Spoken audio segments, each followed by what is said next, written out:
Hello good morning दोस्तों, आप सभी का आपके यूट्यूब चैनल गौतम स्टडी अड्डा पे बहुत बहुत स्वागत है। तो दोस्तों आज मैं आपके लिए 6 मई 2020 का करंट अफेयर्स लेके आया हूँ। बहुत अच्छे क्वेश्चन लाया हूँ और सिलेक्टेड क्वेश्चन लाया हूँ जो कि आपके एग्जाम में पूछा जा सकता है। दोस्तों अगर आप लोग को इस वीडियो का पीडीएफ चाहिए तो नीचे डिस्क्रिप्शन बॉक्स में पीडीएफ का लिंक दिया गया है, वहां जाकर के पीडीएफ को डाउनलोड कर सकते हैं। और अगर आप लोग मेरे चैनल पे नए हैं, अभी आए हैं, तो प्लीज सब्सक्राइब जरूर कर दीजिएगा। और सब्सक्राइब करने के बाद बेल आइकन आएगा, बेल आइकन को ऑल पे प्रेस जरूर कीजिएगा ताकि मेरे वीडियो का सारा नोटिफिकेशन आपको फटाफट मिलते रहे। दोस्तों अब चलिए देर ना करते हुए आज की क्लास को स्टार्ट करते हैं। क्वेश्चन नंबर 1 देखते हैं। बहुत ही इंपॉर्टेंट क्वेश्चन है दोस्तों, और इसमें स्टार मार्क कर लीजिएगा क्योंकि एग्जाम में पूछा जा सकता है। आइसलैंड के पावर लिफ्टर हफ्थोर ब्योस्टर्न ने कितने किलोग्राम वजन उठाकर डेड लिफ्टर का वर्ल्ड रिकॉर्ड बनाया है? आइसलैंड के पावर लिफ्टर हफ्थोर ब्योस्टर्न ने कितने किलोग्राम वजन उठा करके डेड लिफ्टर का वर्ल्ड रिकॉर्ड बनाया है? तो आपका आंसर होगा ऑप्शन डी, 501 किलोग्राम का वजन उठाकर आइसलैंड के पावर लिफ्टर हेफ्थोर ब्योस्टर्न ने डेड लिफ्टर का वर्ल्ड रिकॉर्ड बनाया है, 501 किलोग्राम का वजन उठा करके। उन्होंने ब्रिटेन के एडी का 500 किलोग्राम वजन का रिकॉर्ड तोड़कर नया वर्ल्ड रिकॉर्ड बनाया है। 31 वर्षीय हेफ्थोर ब्योस्टर्न HBO web series game of thrones में ग्रेगर द माउंटेन क्लेगन की भूमिका निभा चुके हैं। चलिए अब अगला क्वेश्चन देख लेते हैं। क्वेश्चन नंबर 2 आपके सामने है। केंद्र सरकार ने one nation one ration card योजना के तहत हाल ही में कितने राज्यों को जोड़ने की घोषणा की है? केंद्र सरकार ने घोषणा की है one nation one ration card योजना के तहत कितने राज्यों को जोड़ने की?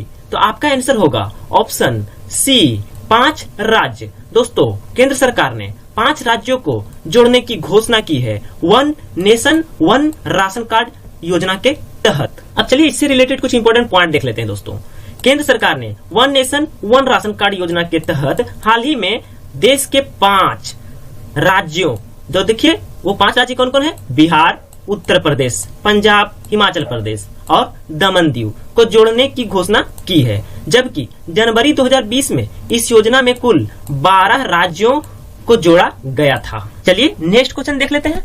क्वेश्चन नंबर 3 आपके सामने है और क्वेश्चन है 5 मई को विश्व भर में कौन सा दिवस मनाया जाता है? 5 मई को विश्व भर में कौन सा दिवस मनाया जाता है? तो आपका आंसर होगा ऑप्शन बी, अंतर्राष्ट्रीय मिडवाइफ दिवस मनाया जाता है। 5 मई को विश्व भर में अंतर्राष्ट्रीय मिडवाइफ दिवस मनाया जाता है, international day of the midwife मनाया जाता है। अब चलिए इससे रिलेटेड कुछ इंपोर्टेंट पॉइंट भी देख लेते हैं। द मिडवाइफ का अंतर्राष्ट्रीय दिवस 1992 से हर साल 5 मई को विश्व स्तर पर मनाया जाता है। यह दिवस दाइयों के काम को मान्यता देने और माताओं और उनके नवजात शिशुओं को प्रदान की जाने वाली आवश्यक देखभाल के लिए दाइयों की स्थिति के बारे में जागरूकता बढ़ाने के लिए मनाया जाता है।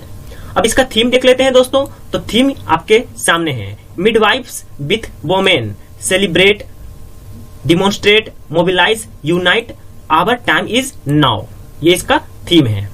अब चलिए ऑप्शन देख लेते हैं। ऑप्शन में है आपका विश्व लीवर दिवस, जो कि 28 जुलाई को प्रत्येक वर्ष मनाया जाता है। और ऑप्शन सी में है विश्व विरासत दिवस यानी वर्ल्ड हेरिटेज डे, जो कि 18 अप्रैल को प्रत्येक वर्ष मनाया जाता है। और इस वर्ष विश्व विरासत दिवस का थीम है गेट प्लस इन्वॉल्व्ड।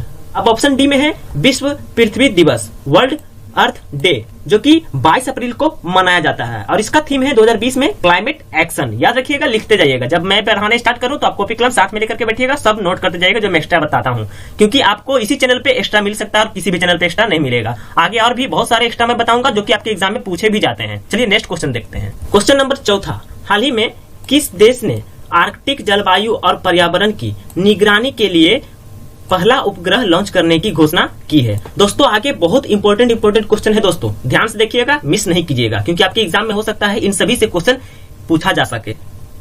तो हाल ही में किस देश ने आर्कटिक जलवायु और पर्यावरण की निगरानी के लिए पहला उपग्रह लॉन्च करने की घोषणा की है? तो आपका आंसर होगा ऑप्शन बी, रूस। दोस्तों रूस ने हाल ही में पहला उपग्रह लॉन्च करने की घोषणा किया है आर्कटिक जलवायु और पर्यावरण की निगरानी करने के लिए। अब चलिए इससे रिलेटेड कुछ इंपोर्टेंट पॉइंट भी देख लेते हैं। क्या है भाई? रूस ने हाल ही में इस वर्ष के अंत तक आर्कटिक जलवायु और पर्यावरण की निगरानी करने के लिए पहला उपग्रह लॉन्च करने की घोषणा की है। यह उपग्रह आर्कटिका एम रिमोट सेंसिंग और आपातकालीन संचार उपग्रह पृथ्वी के ध्रुवीय क्षेत्रों में मौसम संबंधी डेटा एकत्र करेगा। आपसे यह भी क्वेश्चन पूछा जाएगा कि यह क्या कर सकता है, तो यह ध्रुवीय क्षेत्रों में मौसम संबंधी डेटा को एकत्र करेगा। अब चलिए रूस के बारे में जान लेते हैं दोस्तों। ये देखिए आपके सामने है रूस, जिसकी राजधानी है मॉस्को। यहाँ करेंसी होगा दोस्तों, करेंसी रशियन रूबल, और राष्ट्रपति हैं व्लादिमीर पुतिन और प्रधानमंत्री है मिखाइल मिशुस्तिन। अब चलिए एक एक करके सभी ऑप्शन के बारे में भी देख लेते हैं। चलिए चीन, जिसकी राजधानी है बीजिंग और करेंसी है मुद्रा है युआन, राष्ट्रपति हैं शी जिनपिंग। चलिए इंडिया देख लेते हैं, जिसकी राजधानी है नई दिल्ली, राष्ट्रपति है रामनाथ कोविंद जो कि 14वें राष्ट्रपति है, और प्रधानमंत्री है नरेंद्र मोदी जी जो कि 14वें प्रधानमंत्री हैं, और वाइस प्रेसिडेंट यानी उपराष्ट्रपति हैं वेंकैया नायडू जो कि 13वें उपराष्ट्रपति हैं। अब चलिए अमेरिका का बताया तो अमेरिका भी देख लेते हैं, जिसका राजधानी है वाशिंगटन डीसी और मुद्रा है अमेरिकन डॉलर, और राष्ट्रपति है डोनाल्ड ट्रंप। अब चलिए अगला क्वेश्चन देख लेते हैं फटाफट, क्योंकि आगे और भी इंपॉर्टेंट क्वेश्चन है और आपको ऐसा ऑप्शनल डिटेल किसी भी चैनल पर नहीं मिलेगा, मेरा यह वादा है दोस्तों। क्वेश्चन नंबर 5वां, हाल ही में विश्व अस्थमा दिवस कब मनाया गया है? विश्व अस्थमा दिवस, वर्ल्ड अस्थमा डे कब मनाया गया है? तो आपका आंसर होगा ऑप्शन डी 5 मई। दोस्तों कल के दिन 5 मई को वर्ल्ड अस्थमा डे मनाया गया है। अब चलिए इससे रिलेटेड कुछ इंपोर्टेंट पॉइंट भी देख लेते हैं क्यों मनाया जाता है। विश्व अस्थमा दिवस हर साल मई के पहले मंगलवार को मनाया जाता है। आपसे ये भी क्वेश्चन पूछा जा सकता है कि पहले मंगलवार को मनाया जाता है, मई के पहले मंगलवार को। इस वर्ष विश्व अस्थमा दिवस 5 मई 2020 को मनाया गया। यह दिन दुनिया भर में अस्थमा की बीमारी और देखभाल के बारे में जागरूकता फैलाता है। 2020 के लिए विषय है पर्याप्त अस्थमा मौतें। अगर इंग्लिश में कहा जाए तो थीम है वर्ल्ड अस्थमा डे का इनफ अस्थमा डेथ्स। अब चलिए ऑप्शन देख लेते हैं। आप लोग 1 मई तो देख ही रहे होंगे, और 1 मई को क्या मनाया जाता है वो भी आप लोग जानते ही होंगे, वर्ल्ड लेबर डे मनाया जाता है 1 मई को। ऑप्शन बी में है 2 मई। 2 मई को विश्व टूना दिवस मनाया जाता है, जो कि 2017 से पहली बार मनाया गया था और अब मनाते जा रहे हैं प्रत्येक वर्ष। 3 मई को बहुत ही इंपॉर्टेंट डे मनाया जाता है। 3 मई को हाल ही में मनाया गया है अंतर्राष्ट्रीय प्रेस स्वतंत्रता दिवस, इंटरनेशनल प्रेस फ्रीडम डे मनाया गया है 3 मई को। और मैं आपको बता दूं कि 2020 में वर्ल्ड प्रेस फ्रीडम इंडेक्स में भारत का रैंक है 142। दोस्तों अगर मेरा वीडियो अच्छा लग रहा है तो वीडियो को ज्यादा ज्यादा शेयर और लाइक जरूर कीजिएगा, और अभी तक सब्सक्राइब नहीं किए हैं तो प्लीज सब्सक्राइब जरूर कर दीजिएगा, क्योंकि ये वीडियो बनाने में मुझे बहुत मेहनत लगती है। मैं आपको सारा डिटेल देता हूँ जो आपके एग्जाम में पूछे भी जा सकते हैं दोस्तों, तो इसलिए सब्सक्राइब जरूर कर लीजिएगा। चलिए नेक्स्ट क्वेश्चन देख लेते हैं। क्वेश्चन नंबर 6, हाल ही में बॉलीवुड ने किसके साथ साझेदारी करके home to home fundraiser concert I for India शुरू किया है? हॉलीवुड ने किसके साथ मिल करके home to home fundraiser concert I for India शुरू किया है? तो आपका आंसर होगा ऑप्शन बी फेसबुक। दोस्तों फेसबुक और बॉलीवुड ने मिल करके आई फॉर इंडिया कंसर्ट शुरू किया है। ये देखिए आपके सामने बॉलीवुड, सारे बॉलीवुड अभिनेता हैं, अक्षय कुमार, अनिल कपूर, अभिषेक बच्चन। अब चलिए इससे रिलेटेड कुछ इंपोर्टेंट पॉइंट देख लेते हैं दोस्तों कि ये क्या है। फेसबुक ने आई फॉर इंडिया के लिए घर घर धन संग्रह कंसर्ट शुरू किया है। फेसबुक ने इसके लिए भारत और बॉलीवुड के कुछ सबसे बड़े सितारों के साथ सहयोग किया है। अब चलिए फेसबुक का बात है तो फेसबुक के बारे में जान लेते हैं। फेसबुक जिसके सीईओ है वर्तमान समय में मार्क जुकरबर्ग, जो कि इसके संस्थापक भी हैं, और हेडक्वार्टर है कैलिफोर्निया यूएस में। अब चलिए गूगल देख लेते हैं, जिसका सीईओ है सुंदर पिचाई और इसका हेडक्वार्टर भी कैलिफोर्निया यूएस में है, और इसको स्थापना किया गया था 4 सितंबर 1998 को। चलिए नेक्स्ट क्वेश्चन देख लेते हैं। क्वेश्चन नंबर 7, हाल ही में किसने मल्टीमीडिया गाइड कोविड कथा का शुभारंभ किया है? मल्टीमीडिया गाइड कोविड कथा का शुभारंभ किसके द्वारा किया गया है हाल ही में? तो आपका आंसर होगा ऑप्शन सी डॉक्टर हर्षवर्धन। दोस्तों डॉक्टर हर्षवर्धन ये आपके सामने हैं, जिन्होंने मल्टीमीडिया गाइड कोविड कथा का शुभारंभ किया है। अब चलिए इससे रिलेटेड कुछ इंपोर्टेंट पॉइंट देख लेते हैं। केंद्रीय स्वास्थ्य और परिवार कल्याण मंत्री डॉक्टर हर्षवर्धन। दोस्तों हमारे केंद्रीय स्वास्थ्य और परिवार कल्याण मंत्री कौन है? डॉक्टर हर्षवर्धन है, जिन्होंने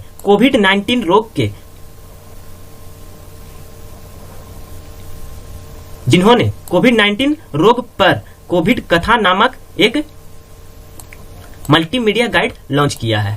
गाइड को 50वें DST यानी विज्ञान और प्रौद्योगिकी विभाग यानी department of science and technology स्थापना दिवस के अवसर पर लॉन्च किया गया है। अब चलिए DST क्या है उसके बारे में जान लेते हैं। DST जिसका फुल फॉर्म होता है department of science and technology और इसका स्थापना किया गया था मई 1971 को। इसका मुख्यालय है, हेडक्वार्टर है नई दिल्ली में। चलिए ऑप्शन देख लेते हैं। नरेंद्र मोदी जी जो कि भारत के 14वें प्रधानमंत्री हैं और वर्तमान समय के, और निर्मला सीतारमण जो कि भारत के वित्त मंत्री हैं वर्तमान समय के, और वेंकैया नायडू जो कि भारत के उपराष्ट्रपति हैं वर्तमान समय में, 13वें उपराष्ट्रपति। चलिए नेक्स्ट क्वेश्चन देख लेते हैं। क्वेश्चन नंबर 8वां, हाल ही में सरस कलेक्शन सरकारी ई मार्केट प्लेस पोर्टल किसके द्वारा लॉन्च किया गया? हाल ही में सरस कलेक्शन सरकारी ई मार्केट प्लेस पोर्टल किसके द्वारा लॉन्च किया गया है? तो आपका आंसर होगा ऑप्शन डी, नरेंद्र सिंह तोमर। दोस्तों नरेंद्र सिंह तोमर के द्वारा लॉन्च किया गया है सरस कलेक्शन सरकारी ई मार्केट प्लेस पोर्टल को। चलिए ये पोर्टल क्या है इसके बारे में जान लेते हैं। सरस संग्रह को केंद्रीय ग्रामीण विकास और पंचायती राज और कृषि विभाग, कृषि और किसान कल्याण मंत्री नरेंद्र सिंह तोमर द्वारा सरकारी ई मार्केट प्लेस पोर्टल लॉन्च किया गया है। तो दोस्तों अगर आपसे क्वेश्चन पूछा जाए केंद्रीय ग्रामीण विकास और पंचायती राज और कृषि और किसान कल्याण मंत्री कौन है, तो नरेंद्र सिंह तोमर है। याद रखिएगा, नोट कर लीजिएगा।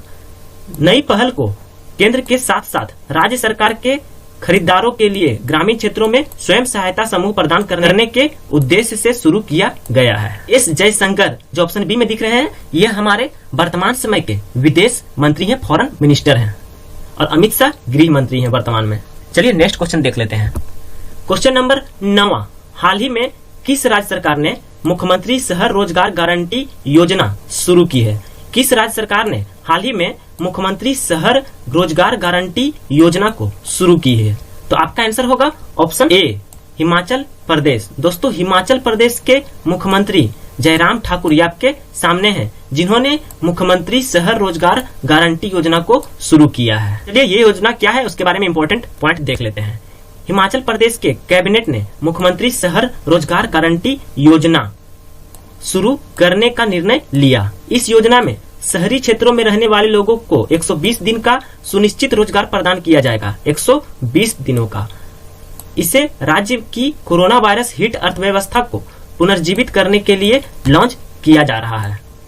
कैबिनेट ने भवन और अन्य निर्माण श्रमिक बोर्ड के तहत पंजीकृत 1 लाख श्रमिकों में से प्रत्येक को 2000 रुपए की सहायता प्रदान करने का भी निर्णय लिया है। अब चलिए यहाँ हिमाचल प्रदेश का बात आया तो हिमाचल प्रदेश के बारे में जान लेते हैं। हिमाचल प्रदेश जिसका राजधानी है शिमला, और शिमला का अब नया नाम हो गया है श्यामला। हिमाचल प्रदेश के मुख्यमंत्री आपके सामने है जयराम ठाकुर, गवर्नर है बंडारू दत्तात्रेय। हिमाचल प्रदेश का राज्य दिवस मनाया था 15 अप्रैल को। हिमाचल प्रदेश में कुल जिलों की संख्या है 12 विधानसभा सदस्य की संख्या 68 लोकसभा सदस्य की संख्या 4 राज्यसभा सदस्य की संख्या 3 है। अब चलिए अगले ऑप्शन का भी देख लेते हैं। अरुणाचल प्रदेश जिसका राजधानी है ईटानगर, अरुणाचल प्रदेश के मुख्यमंत्री है पेमा खांडू, गवर्नर है बीडी मिश्रा। अरुणाचल प्रदेश में कुल जिलों की संख्या है 16 विधानसभा सदस्य की संख्या 60 लोकसभा सदस्य की संख्या 2 राज्यसभा सदस्य की संख्या 1 है। चलिए सिक्किम देख लेते हैं जिसका राजधानी है गंगटोक। सिक्किम के मुख्यमंत्री है प्रेम सिंह तमांग, गवर्नर है गंगा प्रसाद। सिक्किम में कुल जिलों की संख्या है 4 विधानसभा सदस्यों की संख्या 32 लोकसभा सदस्यों की संख्या 1 राज्यसभा सदस्यों की संख्या भी 1 है। और सिक्किम राज्य में कोई भी रेलवे स्टेशन नहीं है दोस्तों, ये इंटरेस्टिंग है, याद रखिएगा। चलिए लास्ट में मणिपुर देख लेते हैं जिसका राजधानी इंफॉल है। मणिपुर के मुख्यमंत्री हैं एन बीरेन सिंह, गवर्नर है नजमा हेपतुल्ला। मणिपुर का राज्य दिवस मनाया था 21 जनवरी को। मणिपुर में कुल जिलों की संख्या 9 विधानसभा सदस्य की संख्या 60 लोकसभा सदस्य की संख्या 2 राज्यसभा सदस्य की संख्या 1 है। चलिए इन चारों राज्यों को भारत के मैप पर थोड़ा थोड़ा देख लेते हैं। चलिए दोस्तों आ गया भारत का मैप, और ये आपके सामने दोस्तों देखिए हिमाचल प्रदेश जो कि इधर चीन के साथ अपना बॉर्डर बनाता है। याद रखिएगा हिमाचल प्रदेश जो है चीन के साथ अपना बॉर्डर बनाता है, और इधर लद्दाख के साथ अपना बॉर्डर बनाता है, जम्मू कश्मीर के साथ, पंजाब के साथ, हरियाणा के साथ, और इधर उत्तराखंड के साथ अपना बॉर्डर बनाता है हिमाचल प्रदेश। और अरुणाचल प्रदेश ये आपके सामने है दोस्तों, जो कि अरुणाचल प्रदेश राज्य जो है चीन के साथ सबसे बड़ा बॉर्डर बनाता है। एग्जाम में पूछा गया है दोस्तों, अरुणाचल प्रदेश जो है चीन के साथ सबसे बड़ा बॉर्डर बनाता है, और इधर बनाता है नागालैंड के साथ, असम के साथ और भूटान के साथ भी अपना बॉर्डर बनाता है, मगर सबसे लंबा बॉर्डर बनाता है अरुणाचल प्रदेश चीन देश के साथ। एक क्वेश्चन पूछा गया है, याद रखिएगा। अब चलिए सिक्किम देख लेते हैं। ये देखिए दोस्तों आपके सामने है सिक्किम जिसका राजधानी है गंगटोक, और सिक्किम जो है 3 देशों के साथ अपना बॉर्डर बनाता है, नेपाल, इधर चीन और भूटान के साथ। और ये क्वेश्चन पूछा गया है दोस्तों कि सिक्किम जो है 2 देशों को अलग करता है, वह 2 देश है नेपाल और भूटान। चलिए मणिपुर देख लेते हैं। ये आपके सामने दोस्तों मणिपुर जो कि इधर नागालैंड के साथ, असम के साथ मिजोरम के साथ और नीचे बर्मा म्यांमार के साथ अपना सीमा बनाता है। अब चलिए अगला क्वेश्चन देख लेते हैं। क्वेश्चन नंबर 10वां, जो कि बहुत इंपॉर्टेंट क्वेश्चन है दोस्तों, और याद रखिएगा एग्जाम में पूछा जाएगा, स्टार मार्क कर लीजिएगा दोस्तों। निम्नलिखित में से किस भारतीय पत्रकारों ने फीचर फोटोग्राफी में पुलित्जर पुरस्कार 2020 जीता है? निम्नलिखित में से किस भारतीय पत्रकारों ने फीचर फोटोग्राफी में पुलित्जर पुरस्कार 2020 जीता है? तो आपका आंसर होगा ऑप्शन डी, ये सभी, यानी ये तीनों हैं जो दोस्तों, डार यासीन, मुख्तार खान और चन्नी आनंद। ये 3 भारतीय पत्रकारों ने फीचर फोटोग्राफी में पुलित्जर पुरस्कार 2020 जीता है। ये आपके सामने है। अब चलिए इसमें क्या इंपॉर्टेंट पॉइंट है वो देख लेते हैं। भारतीय पत्रकारों अर्थात दार यासीन, मुख्तार खान और चन्नी आनंद को 2020 के लिए पुलित्जर पुरस्कार से सम्मानित किया गया है। इन पत्रकारों ने फीचर फोटोग्राफी के क्षेत्र में पुरस्कार जीता है। तीनों पत्रकार एसोसिएटेड प्रेस के हैं। ये आपसे क्वेश्चन पूछा जा सकता है। तीनों पत्रकार जो है एसोसिएटेड प्रेस के हैं। उन्हें लॉकडाउन कवरेज के लिए सम्मानित किया गया है। अब चलिए पुलित्जर पुरस्कार का बात आया तो पुलित्जर पुरस्कार के बारे में जान लेते हैं। पुलित्जर पुरस्कार संयुक्त राज्य अमेरिका में समाचार पत्र, पत्रिका और ऑनलाइन पत्रकारिता, साहित्य और संगीत रचना में उपलब्धियों के लिए एक पुरस्कार है। यह 1917 में जोसेफ पुलित्जर की वसीयत में प्रावधानों द्वारा स्थापित किया गया था, जिन्होंने एक अखबार के प्रकाशक के रूप में अपना भाग्य बनाया था और कोलंबिया विश्वविद्यालय द्वारा प्रशासित है। पुरस्कार प्रतिवर्ष 21 श्रेणियों में प्रदान किए जाते हैं। दोस्तों याद रखिएगा, पुलित्जर पुरस्कार जो है प्रत्येक वर्ष दिया जाता है और 21 श्रेणियों में दिया जाता है। 20 श्रेणियों में प्रत्येक विजेता को एक प्रमाण पत्र और $, 15,000 नगद पुरस्कार, जो कि 2017 में $10,000 था दोस्तों, और उसको बढ़ा करके कर दिया गया है $15,000 2017 के बाद मिलता है। सार्वजनिक सेवा श्रेणी में विजेता को स्वर्ण पदक दिया जाता है। चलिए नेक्स्ट क्वेश्चन देख लेते हैं, इतना जानकारी काफी है दोस्तों।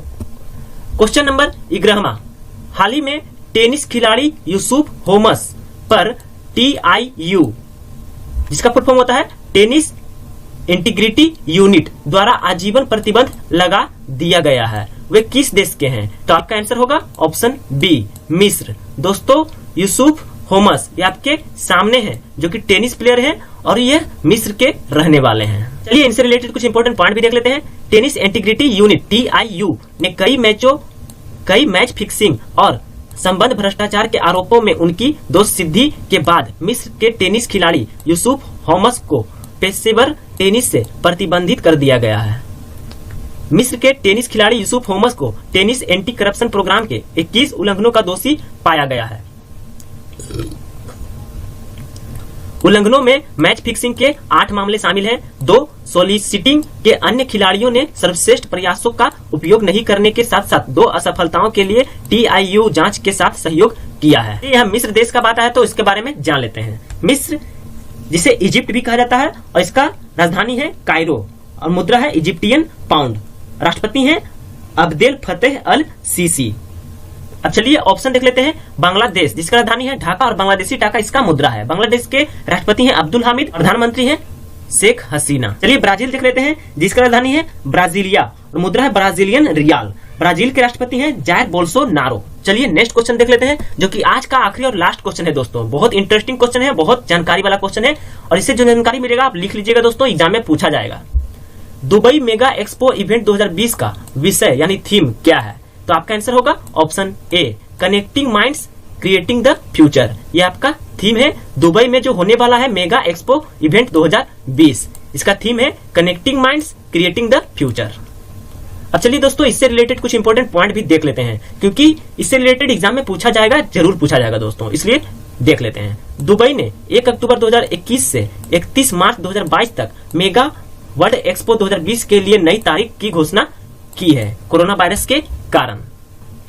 यह घोषणा ब्यूरो इंटरनेशनल डेस्क एक्सपोजिशंस BIE के 2/3 बहुमत के बाद की गई थी। सदस्य देशों ने वर्ल्ड एक्सपो को 1 साल के लिए स्थगित करने के पक्ष में मतदान किया था कि इसको 1 साल तक के लिए स्थगित कर दिया जाए। एक्सपो 2020 दुबई थीम क्या है? Connecting minds creating the future, जो आपका क्वेश्चन है। एक्सपो 2020 दुबई दुनिया को बेहतर कल के लिए सबक, समाधान और विचारों को साझा करने के लिए एक अनूठा मंच प्रदान करेगा। दोस्तों सारा क्वेश्चन समाप्त हो जाता है, और अब आप कमेंट में जरूर बताइएगा कि मेरा ये वीडियो कैसा लगा दोस्तों। अगर वीडियो अच्छा लगा हो तो वीडियो को ज्यादा से ज्यादा शेयर और लाइक जरूर कीजिएगा, और अभी तक सब्सक्राइब नहीं किए हैं तो प्लीज सब्सक्राइब जरूर कर लीजिएगा दोस्तों, क्योंकि ये वीडियो देख रहे हैं आप, मुझे बनाने में बहुत मेहनत लगी होगी दोस्तों, और बहुत टाइम भी लगा होगा। तो मैं इतना टाइम दे रहा हूँ तो मुझे कुछ प्रॉफिट होना चाहिए दोस्तों, मुझे मोटिवेशन मिलेगी अगर आप सब्सक्राइब कर लेंगे तो। थैंक यू दोस्तों, अपना ख्याल रखिएगा, कोरोना वायरस से बचे रहिएगा, स्टे होम सेव लाइफ।